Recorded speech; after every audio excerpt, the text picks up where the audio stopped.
Good afternoon, everyone. Welcome. Thank you all for joining us on this Thursday.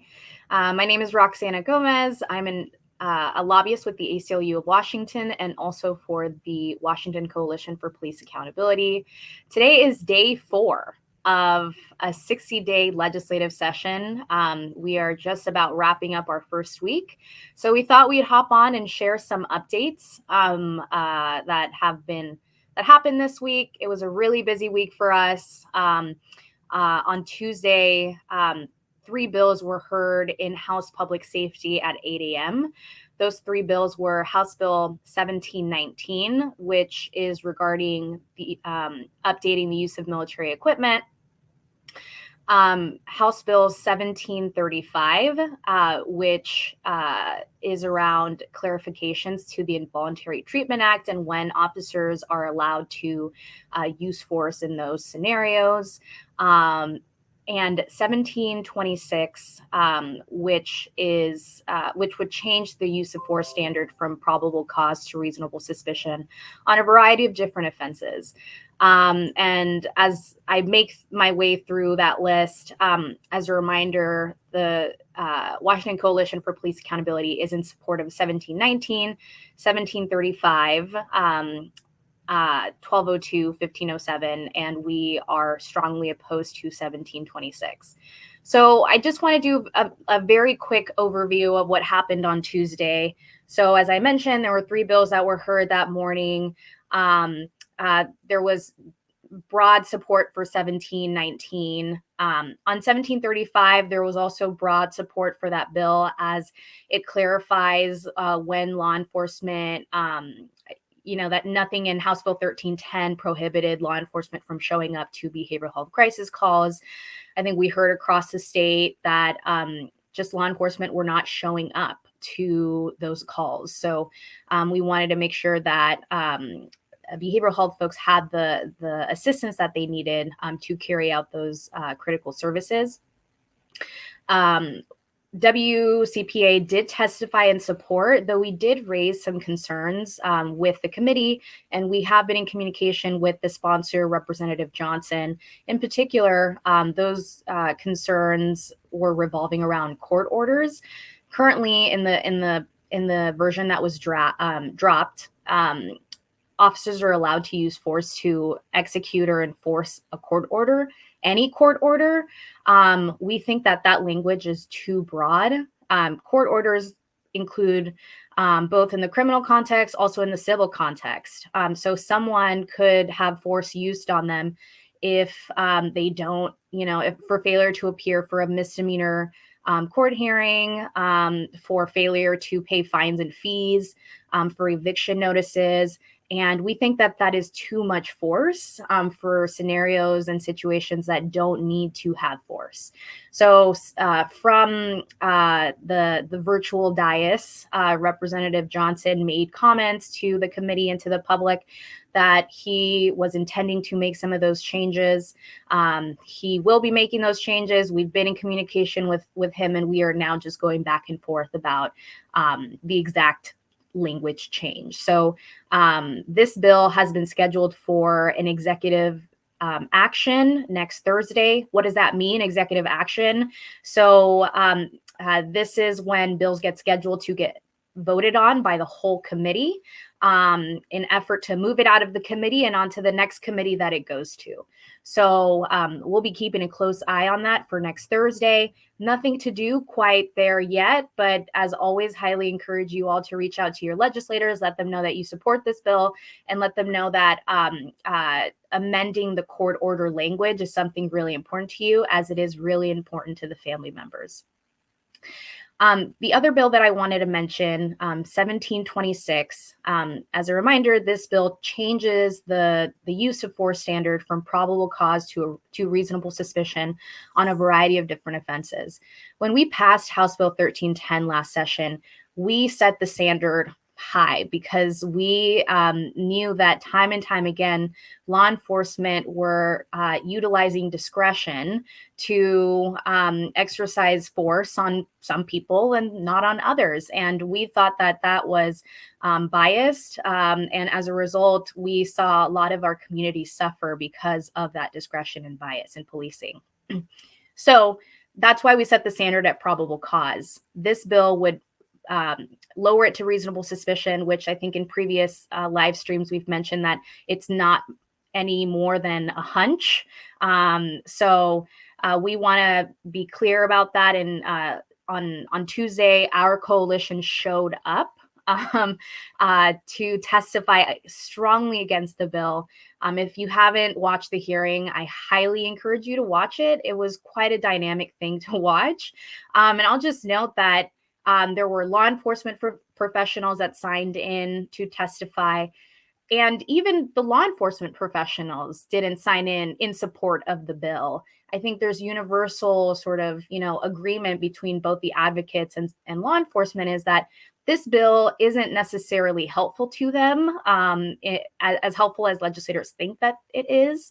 So given all the feedback from the community, from law enforcement officials yesterday, the bill has officially been removed from next week's executive action consideration.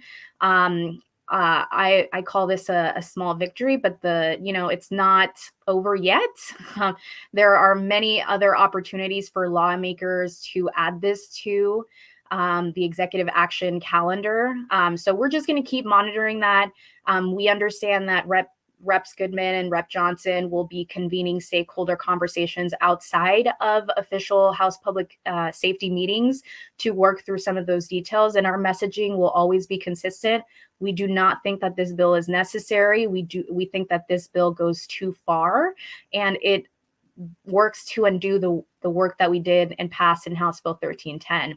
And as a reminder, because of the extraordinary work that we did on House Bill 1310 and the slate of other policing bills that passed, we've seen a reduction in police killings in our state since the bills have gone into effect, over 62% reduction.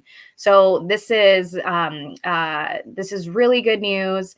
We'll keep a close eye on this, but as always, highly encourage you to reach out to Reps Goodman, Rep Johnson. We've included their emails right here. Please email them and let them know that you think this bill should not pass and that we should not continue to give it airspace. I'm going to pass it to my colleague, Leslie Cushman, to walk us through House Bill 1202. Thank you, Roxana. Hi, I'm Leslie Cushman, and you might remember that last year we had 5 priorities and 4 of them passed. And the one that we're still working on, in addition to House Bill 1507, which Katrina's going to talk about for independent prosecution, we're working on House Bill 1202, and it provides a civil cause of action in Washington state courts for victims and their families for harms caused by police. We really want to thank everyone for signing in pro. There were 1,118 people who signed in pro and 13 who signed in con. That is awesome. And really, thank you again. That makes a big difference. It sends the right message.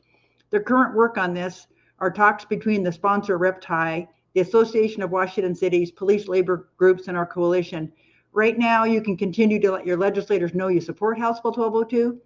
And remember, this is about putting the responsibility for police misconduct where it belongs, because right now, impacted people and families are shouldering that burden. That's it. Thank you.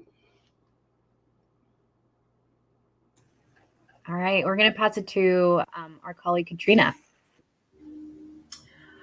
Good afternoon, everybody. I'm Katrina Johnson with the Washington Coalition for Police Accountability. Up ahead today, this afternoon, we have a hearing on House Bill 1507. And there is still time to sign in pro, so please go and do that. House Bill 1507 is a top priority for the Washington Coalition for Police Accountability. It establishes an Office of Independent Prosecutor to handle police use of force that result in death or serious injuries. This bill is scheduled to be heard this afternoon at 1:30 in the House Public Safety Committee. We have a list of impacted family members ready to testify. You have until 12:30, so please go and do it 1 hour before the hearing to sign in pro for this bill. Please sign in and share widely. We'll drop the direct link to sign in on our Facebook page. Thank you all. Back to you, Leslie. Hey, thank you, Roxana. Katrina, that was great. We're looking forward to hearing you today in House Public Safety. So we're going to talk about House Bill 1788. It's a big action item, another big call to action coming up, and it's about hot pursuits. Just like 1726, we have to put this bill down, which means we're trying to kill it. House Bill 1788 changes the standards put in place last year by House Bill 1054. You know that House Bill 1054 last year addressed discriminatory and violent police tactics. It banned no-knock warrants and chokeholds. It limited tear gas and military equipment, and it also addressed vehicular pursuits. The standard enacted last year is a best practice and was already in place in some jurisdictions. Changing the law on vehicular pursuits will increase injuries and deaths. Data is showing that bystanders, passengers, and law enforcement, in addition to the driver, are often injured or killed during a hot pursuit. Hot pursuits are equivalent to using deadly force. They're inherently dangerous.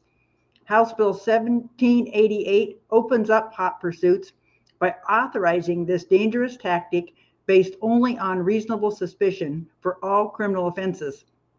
That is way too broad.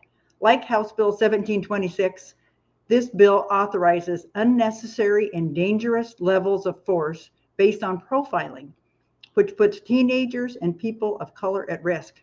Let's keep the standard enacted last year in House Bill 1054. It is strong public policy.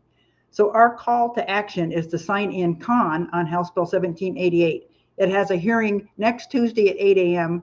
We'll put specific instructions on how to do that on our Facebook page. We really need your help. As you can see by what is happening with House Bill 1726, it makes a huge difference when we participate. Thanks.